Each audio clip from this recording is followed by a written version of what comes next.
Welcome to episode number 183 of the Beyond Social Media Show, the podcast for you marketing, advertising, public relations, and communications professionals. We're recording live on YouTube on April 13, 2017. Plenty to talk about this week.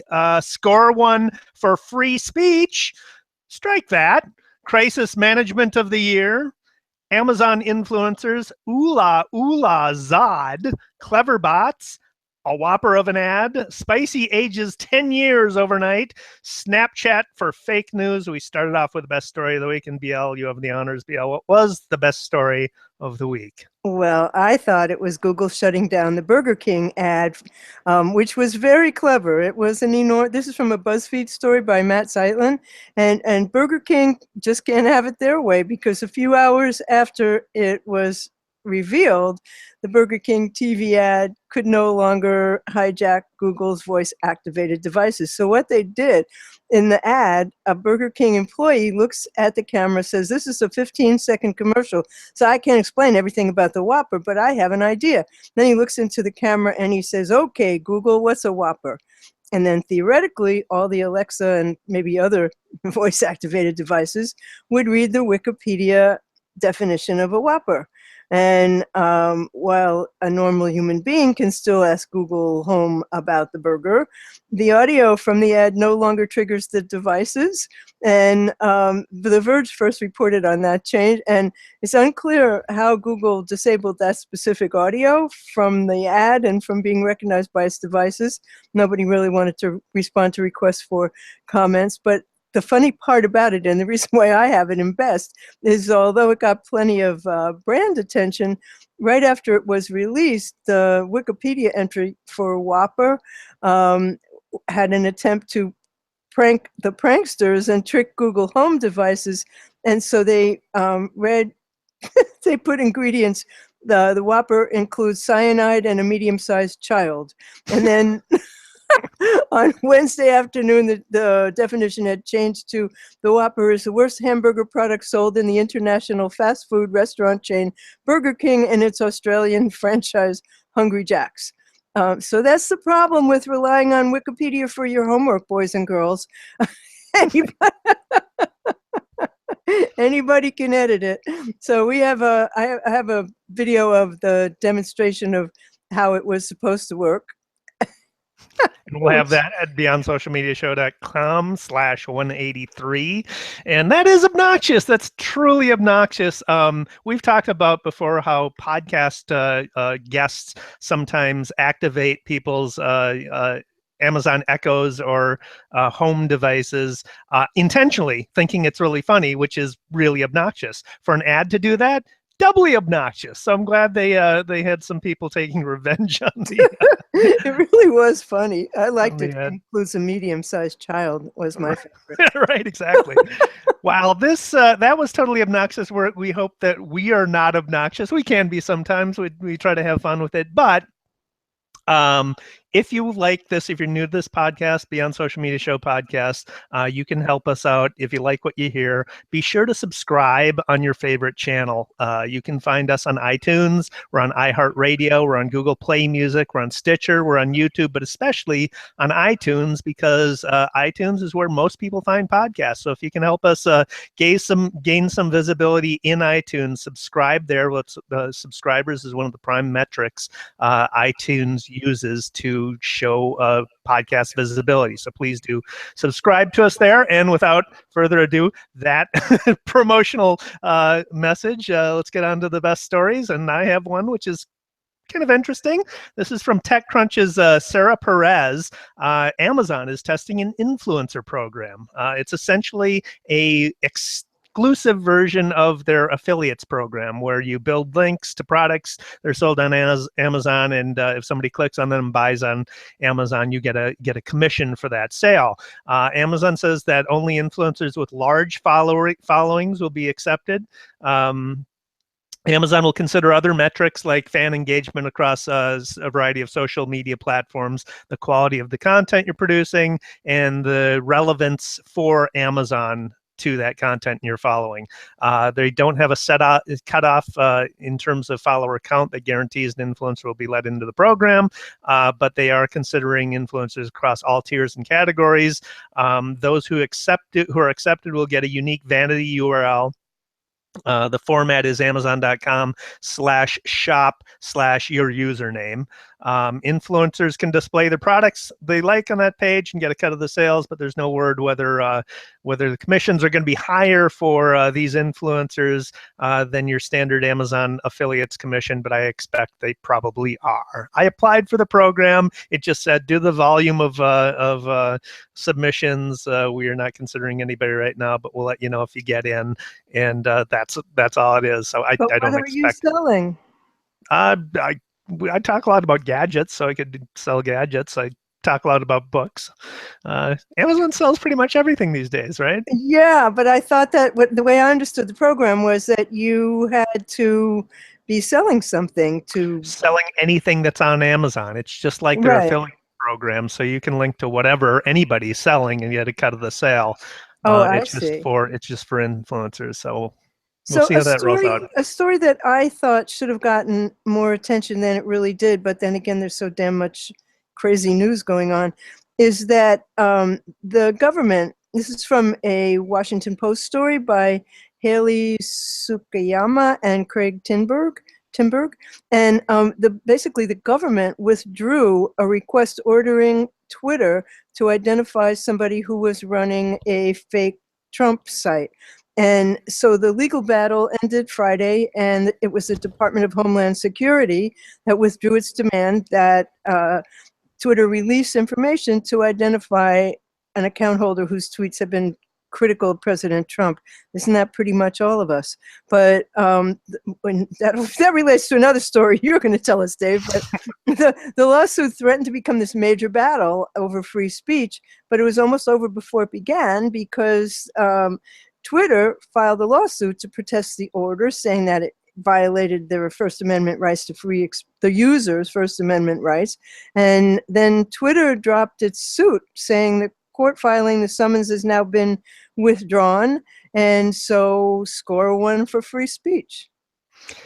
Well, good for Twitter for standing up. We have some criticisms of Twitter this week, but we'll save that for the worst section. So more good stuff before we get to that. This could be an old story. I'm not sure. There wasn't a date on it, but I often hear Radiolab broadcasts long after the fact, so maybe. But this is a Radiolab broadcast about bots, and it's about clever bots. So it had 3 stories in this broadcast related to bots, and one was about a man who went online to find a date, only to eventually discover that the woman he was getting serious with was in fact a bot. Oh no. He held conversations, text, email conversations back and forth through a site, a dating site, and it dawned on him that I wonder if this is really a real person. So he started inserting long text strings that were nonsensical into his correspondences, and the responses by the woman bot were the same. So clearly it was a bot. So that's one of the stories. Very funny story. Another one was about Eliza, which is a program that was designed in the 1960s to mimic responses as if they were a therapist. So Eliza mirrors what you say. If you say, "I'm feeling depressed," Eliza will respond by saying, "Tell me why you're feeling depressed." And you respond to that, and then they just mirror, basically invert what you say and throw it back to you to continue the conversation. So Eliza's creator is named Joseph Weisbaum. Thought the idea of a computer therapist was very funny. I think it is. But then his students who helped write the program and his secretary started talking to it for hours. And it seemed what seemed to me initially amusing started alarming him, because they were just kind of pouring out their secrets to Eliza. So Weisbaum stopped the program, devoted the rest of his life to warning about the dangers of artificial intelligence. And finally, this broadcast closed out with a guy named Rollo Carpenter, who created Cleverbot. So Cleverbot is a program he designed to learn by talking to humans. So you say hello to Cleverbot, and Cleverbot learns hello. You say, how are you doing? And Cleverbot learns that. And now Cleverbot has two ways it can respond. So it can respond either with hello or how are you doing. The more input it gets, the more choices Cleverbot has with which to respond. So he had this program, and between 1988 and 1997, a few thousand conversations took place between Cleverbot and himself and his friends. And that's how they inputted the data for Cleverbot to learn how to talk. Then they put it online. And after they put it online, within the next 10 years, Cleverbot had learned 5 million responses. And you can actually talk to Cleverbot now. Cleverbot.com is where it's at. You can go in there and type in responses and type in the questions or type in something and get a response from Cleverbot. And the creator says he receives tons of emails from people who believe that it is actually a human, not a bot, responding to them. Even it's this website that says that it's a bot, and people will respond and email to them saying that's not a bot, that's a human. So try it out. What was the film with Scarlett Johansson where Her. she was talking to, it was a male voice for Siri, right? It was a voice activated personal assistant, and she was the voice, but it was a guy whose wife had died. I was in love with her, right? Yep. I couldn't remember who was in love with who. That was a really interesting movie, by the way.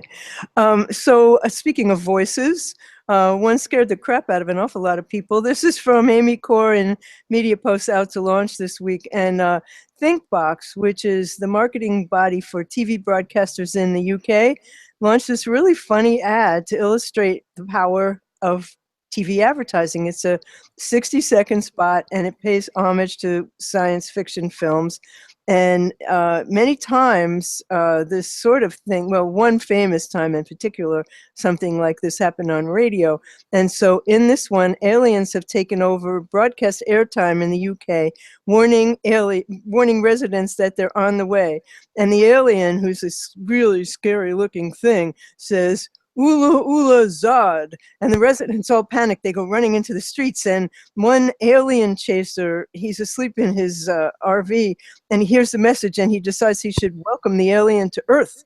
And the alien then exits his spacecraft, which the UFO hunter runs over with his RV. And the reason is the alien is tiny, and so is his spacecraft, and it was made to appear large because it was on the camera.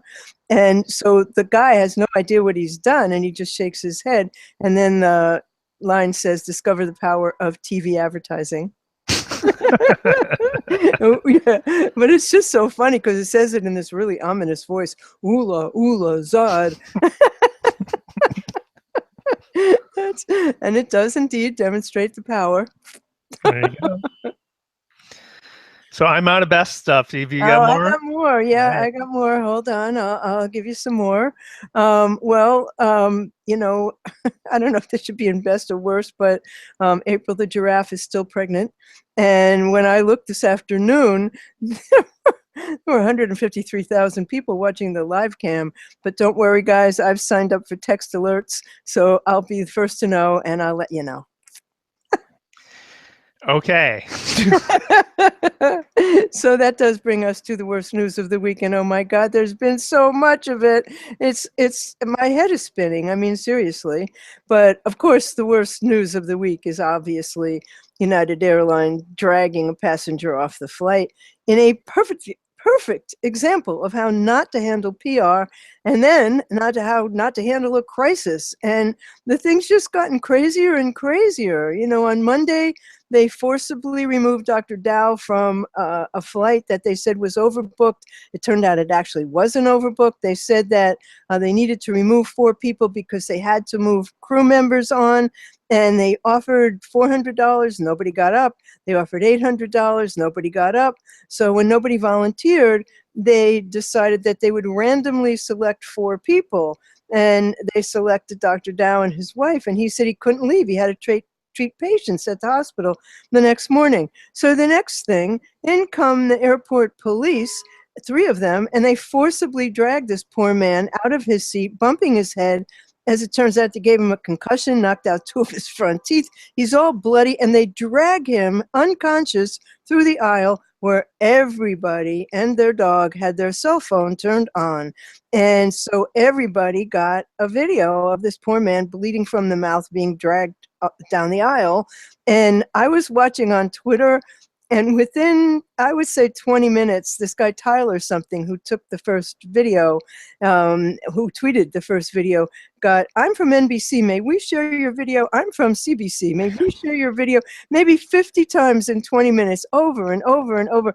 And like everybody, I mean, he must have had 1,000 requests. It was really kind of a crazy thing.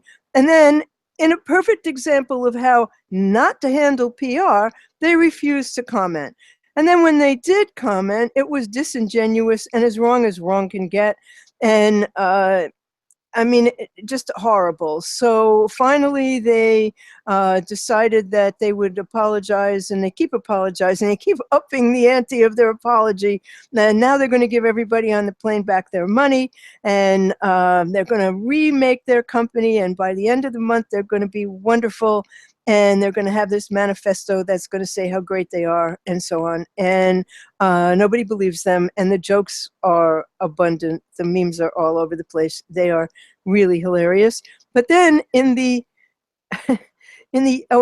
so Dr. Dow hired a lawyer who explained his injuries in a press conference this morning. And I think the good news about that is that he was somebody with the means to, and the smarts to, hire a lawyer. And I hope he gets gazillions of dollars, because what they did was very, very clearly wrong. So this afternoon in the "You Cannot Make This Shit Up" department, there's a headline that says, "A scorpion stung me. Is there a doctor on the plane?" No, what happened was a scorpion fell out of the overhead and stung a passenger, and another passenger killed it. That's what actually happened. And he was treated on the plane by an EMT who happened to be there. So my favorite tweet was, "A scorpion stung me. Is there a doctor on this plane?" No, we punched him and kicked him off the plane to make room for the scorpion. Well, he's lucky he didn't have snakes on the plane. Well, that's pretty close, you know? Yeah, right. What the hell was a scorpion doing in the overhead compartment? Uh-huh. The response by United, Couldn't be worse. Well, the first response is something like the passenger refused, because a paying passenger refused to leave his seat. We were forced into a reaccommodation. That was it. We were forced into a reaccommodation situation. You were forced into doing that. All you need to do is up the dollar amount. Just keep upping the dollar amount until somebody says yes, because somebody's going to say yes eventually, because it's going to be worth it to them. And and whatever that dollar amount is, it's going to be far less than having your stock tanking, having all this tons of bad press and social media buzz. And China, a huge market for them, think they see it as racist, right? It is. Yeah. So and it's not like United hasn't had a long history of problems like this. I remember years ago there was the United Breaks Guitar, where musician Dave Carroll wrote a song about United manhandling his guitar, which was in a hard shell case. So it's really hard to break a guitar that's in a hard shell case. And so he wrote a song about it, went viral. He actually has a video responding to this incident because the guy has a second career as a customer service, as somebody who talks about customer service. So there you go.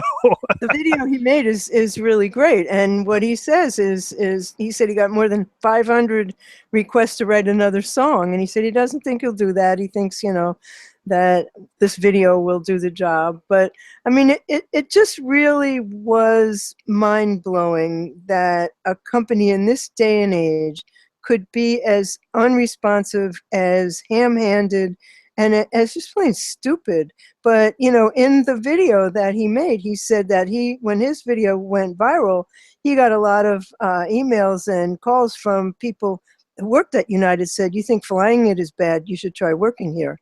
So, well, that's the thing, is it starts, I mean, the fish rots from the head. It's the leadership that sets the tone and example and culture of an organization, and ones that set the proper tone and culture of an organization don't have these problems.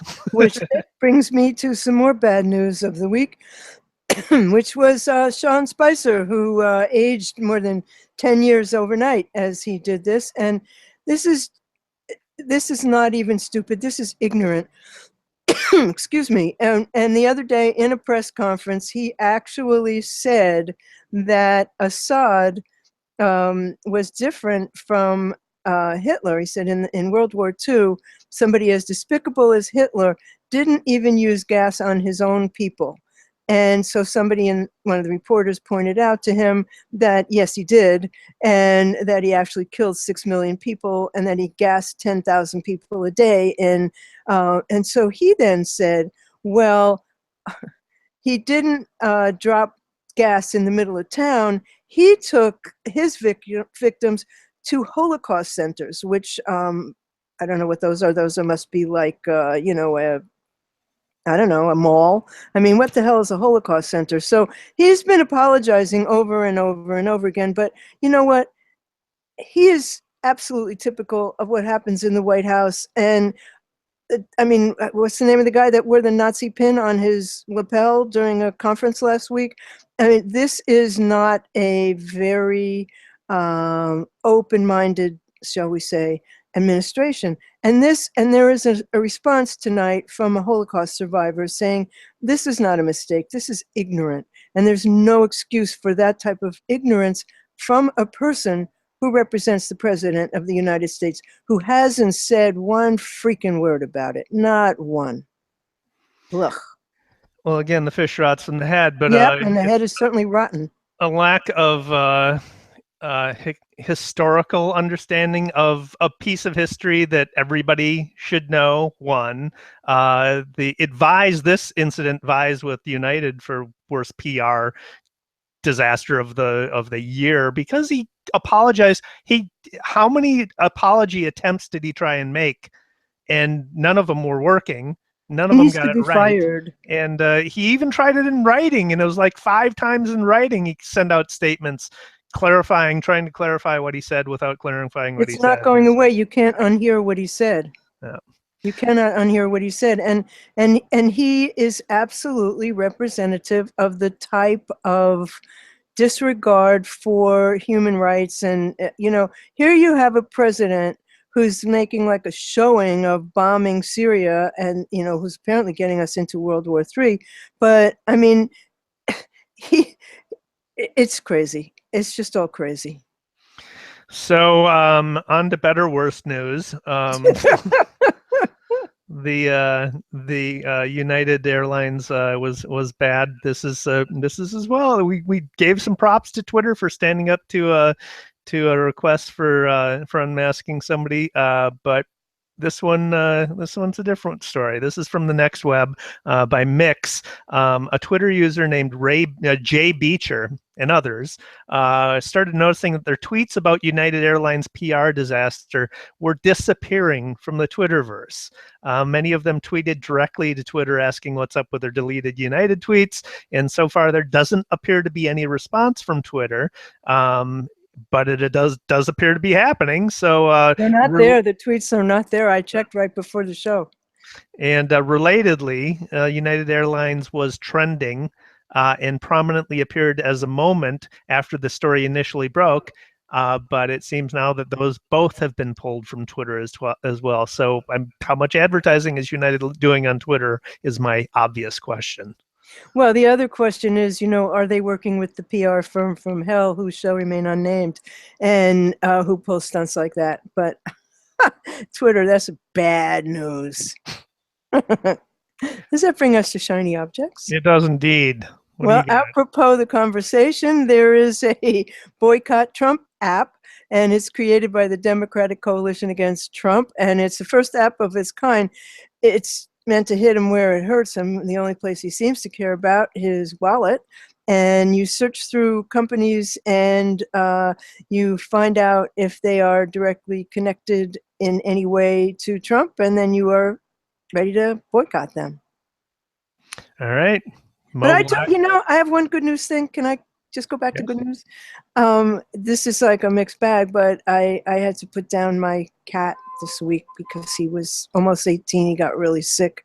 And I have been a reviewer for Chewy.com, which is a pet supply site. And I get all my pet food from there. And I have been reviewing products on Paw Fun blog under Benny and the Pets. And, a lot of times we review treats, and I bring them to the park to Benny's friends, and they'll basically eat anything that doesn't eat them first. So if they don't like something, it's bad. But so I've also been doing cat reviews, things like toys and litter and food. So I told the person who runs the program the other day, I said, I'm sorry, I can't do any more cat things because I just had to put my cat down. And so she wrote this really sweet email. We're so sorry. And, we understand what it is to lose something like that. And the next day, the doorman calls and says, we have a flower delivery, and it's beautiful flowers. And they're from my friends at Chewy.com. And they hope that it makes me feel a little bit better. So I have now told my followers on Twitter and Facebook and here on the show and everyone I've ever known what a wonderful thing that was to do. That's what good PR is. Exactly. Yep. Yep. Good PR and good sense, right? Yeah. And just humanity. I mean, Right. That's how human beings act, not like big corporations. Yep. So my cool thing is JS Fiddle. I suspect this has been around for a while, but I just started using it. It's basically a coding sketchboard. It's a site, jsfiddle.net. J as in Java, S as in script, fiddle as in the thing that you fiddle on. And it's you can type in HTML and cascading style sheets and JavaScript and try it all out and see if it works. So I use this actually to find out how to connect a menu for a website for click-throughs on the menu items through Google Tag Manager, and figuring out how to make those clicks work in Google Tag Manager. But for anybody who does a little bit of coding in HTML and in cascading style sheets or JavaScript, it's a great little tool to try out your ideas without having to have a full board development environment. So there you go. Didn't I just see a course from Google on learning how to do tags? Pretty sure there is one going on right now.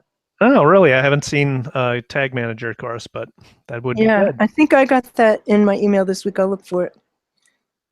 All right, so let's wrap this up this week. We have daily numbers now for how local businesses find new customers. This is from Borrell Associates, who surveyed more than 7,500 U.S. businesses about how they who have purchased local advertising, about how they acquire new customers. And top of the list, not surprisingly, is referrals. So word of mouth is 68% cited referrals. That's up from 65% in 2011.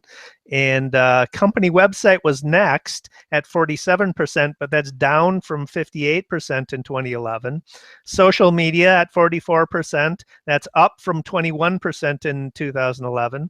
Events at 28%, which is down from 36% in 2011. And newspaper ads, we finally get to advertising. Newspaper ads at 24%, and that's down from 40% in 2011. Bottom of the list, local businesses finding new customers. Bottom of the list is Yellow Pages. It was 19%. Yellow Pages are still around? Well, yeah, there you go. It was 19% in 2011, and it's down to 8%. So it's a big transformation. Local businesses have been going through. You used to just rely on the Yellow Pages for new business, and that's changed. I'm surprised at this for a couple of reasons, not the least of which is that so many small businesses really don't understand the internet, and I'm flabbergasted that they still get 47% of their referrals from their website, particularly since so many small business websites are so horrible. So this is a little surprising to me. Well, that's true, but they also have they also almost universally have their email address on their website, so that's where they're getting, people are finding their website and contacting them through email, and that's how they know that they're getting business from their website. But well, I think there's a lot they could learn. We could help them. But anyway, thank you for watching episode 183 of the Beyond Social Media Show. Links to everything we talked about, as well as the videos we discussed, will be on our blog, beyondsocialmediashow.com/183. And we'd love it if you'd leave us a review and let us know what you think. And my co-host, David Erickson, is D. Erickson on Twitter, and he's also the Daily Numbers on Twitter. He blogs at estrategyblog.com and eStrategyTrends, which is trends.estrategyblog.com. On YouTube, guess what? He's eStrategy. And I am BL Ochman, and I blog at What's Next blog. And on Twitter, I am at What's Next. On YouTube, I am What's Next blog. On Google Plus, I'm plus BL Ochman. And we are Beyond Social Media Show. On the web, we are BeyondSocialMediaShow.com. On YouTube, we're Beyond Social Media Show. On Google Plus, we're Beyond Social Media Show. We're on Twitter as BS Media Show because we try not to take ourselves too seriously. And we're on iTunes, Stitcher, iHeartRadio, and Google Play. And you can download the podcast there, subscribe to it, and you can watch the videos of all of our 183 episodes at BeyondSocialMediaShow.com. And we will be back next week, same time, same station. And we thank you for watching tonight. thanks for watching.